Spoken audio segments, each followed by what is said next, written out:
Welcome back to Financial Therapy. It's not just about the money. I'm personal financial planner, columnist, and financial therapist Rick Kahler. Research tells us that 90% of all financial decisions are made emotionally, not logically. For nearly 4 decades, I've been helping people make better money decisions. So what makes my financial worldview different from most financial experts? I blend the nuts and bolts of financial advice with the emotions that drive making them. Good money decisions are not just about the money. So let's get started with today's episode. What do you do for a living? That's a pretty common question when we're introduced to somebody new. And when I'm asked that, if there's really no time for conversation or I don't feel like talking, I'll answer, I'm a financial advisor. The discussion is usually over. Back in the day when I traveled a lot, I wrote a lot on airplane flights. So I typically did not want to talk. I had business to do, writing to do. So that was a very typical answer. I'm a financial advisor, and the discussion was over. If the social situation allows for more of a dialogue, I've increasingly begun to answer, I'm a financial therapist. Now, this usually elicits a pretty puzzled look and a response of, what's that? I've never heard of a financial therapist. When I go on to explain that financial therapy is really the blending of the nuts and bolts of financial planning with the emotions of money, and that financial planners don't deal with emotions and therapists don't deal with money, I would just say 9.5 times out of 10, the answer is that makes tons of sense. Because I say, up until 10 years ago, there was no profession dealing with the gap between financial planners and therapists. So if I'm in a conversation then with a financial planner or a therapist, and they ask the specifics about my practice, which is normal. What type of practice do you have? They will say, I'm more inclined to answer, I'm in the wellness business, or I have a wellness practice. Now, this typically results in maybe a puzzled look or a thoughtful look and a deeper and more theoretical dialogue usually ensues. So being in the wellness business, if you think about it, wellness or well-being has a lot of definitions. The Oxford English Dictionary says it's the state of being comfortable, healthy, or happy. Now, when we drill down, what makes us comfortable? What makes us healthy or happy? What does that take? A lot of professionals agree that there are 3 general components of well-being: emotional or spiritual, financial, and physical. Now, some will say there's 4, and they'll separate emotional, spiritual to emotional, spiritual, financial, and physical. Given those components, my answer that I'm in the wellness business, it's not completely accurate. While holistic wealth managers like myself, who also embrace financial therapy, do address the financial and emotional components of well-being, we don't currently do much to address the physical component of well-being.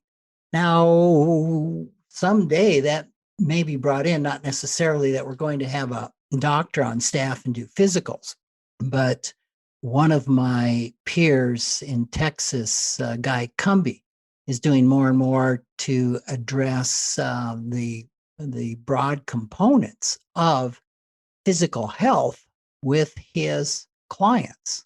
He talks a lot about metabolic syndrome and goes into that. So I could see us moving kind of more into the preventative medicine aspect of it, or having someone on staff that might help with preventative medicine, functional medicine, some things like that. But anyway, today we don't do that.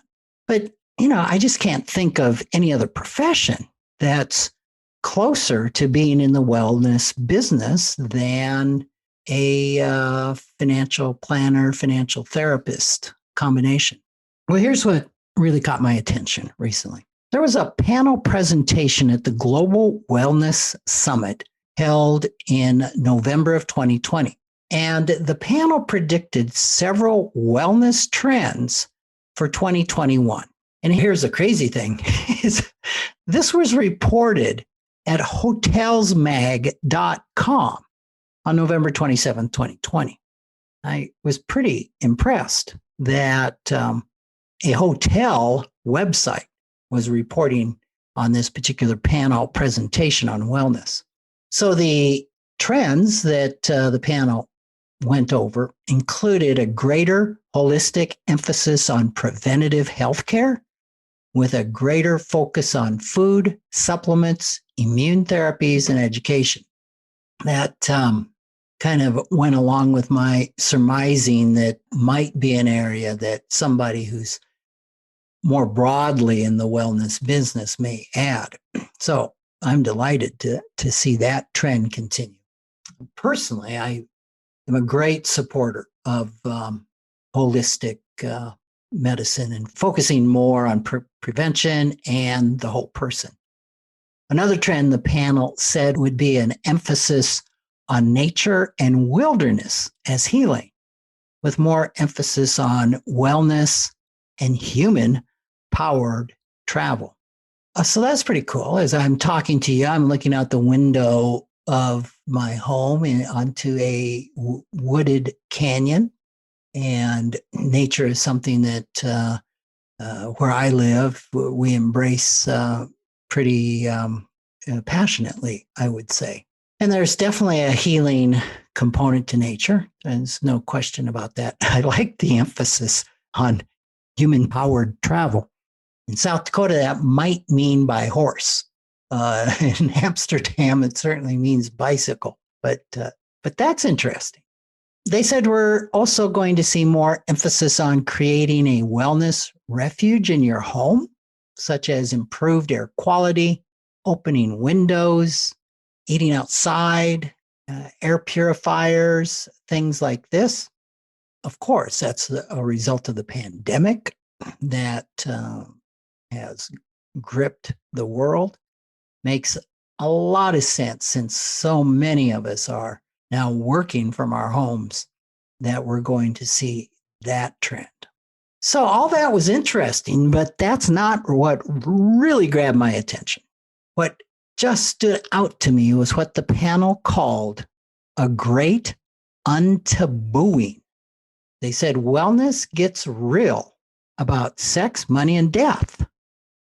One panelist said that wellness is moving from being a narrowly focused industry to a massive and seismic cultural taboo toppling. Cultural taboo toppling. I like that. According to the hotelsmag.com, the panel suggested that the wellness industry will expand its boundaries to riskier cultural pain points and the really big stuff like sex, money, and death, which have a stronger impact on wellness than the day-to-day vanities of wellness. End of quote. That's pretty exciting. It's pretty exciting, but it gets even better. Panel suggested we're going to see people getting, and I quote, real about money with new financial therapy wellness approaches. Wow. I couldn't be more excited. I'm a certified financial planner. Only recently have I become a certified financial therapist level 1. And when I started this journey maybe 20 years ago, I kind of felt my CFP brethren, when they saw me coming down the street, would cross to the other side like, oh no, here comes the CFP therapist nut. And the truth of it is I have a pretty well-developed left brain. I spent 12 years and $80,000 in group therapy just to find out I had a right brain. So I can't say that the therapy side of things of the brain comes easily to me, but it's pretty important. And so when I read this, that a wellness trend was financial therapy, I was pretty darn excited. And as I think about it, so many of my peers in financial therapy saw this trend over a decade ago.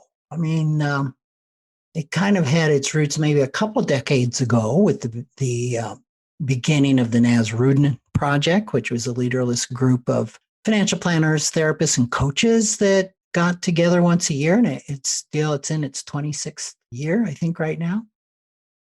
Dick Wagner, CFP, and a phenologist, was well known for saying, talking about money is a 21st century taboo. He was founder of the Nasrudin Project. So, I find this all very fascinating that it's coming together and working its way into mainstream. I think it's probably around 2000 that was a pretty big shift toward combining psychology and financial planning. A fellow by the name of Daniel Kahneman, who was a psychologist, he really further cemented the relationship between money and emotions with his groundbreaking research, which won a Nobel Prize in economics in 2002. What was that research? Well, he found that 90% of all financial decisions are made emotionally, not thoughtfully. Even though the Financial Therapy Association celebrated its 10th year in 2020, understanding that union of emotions and money really has a long way to go.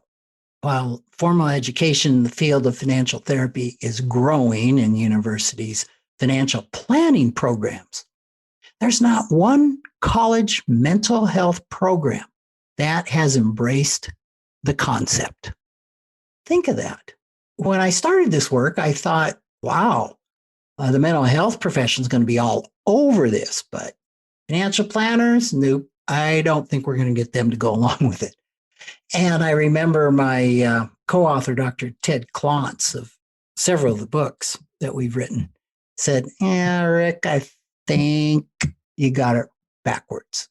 I think your community is going to embrace this far quicker than mine. And he was absolutely right.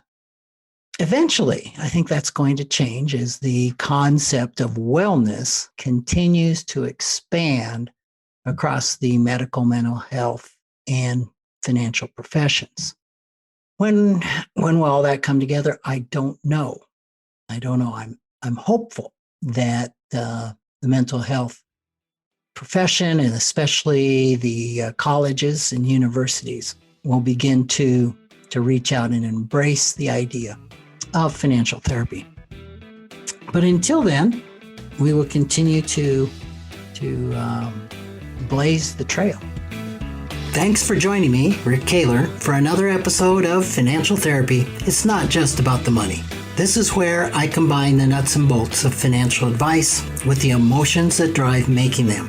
Remember, every financial behavior, whether it appears illogical to you or others, makes perfect sense when we understand the underlying beliefs, feelings, and thoughts. Sign up for my weekly blog at financialawakenings.com. I hope you'll join me again for our next episode.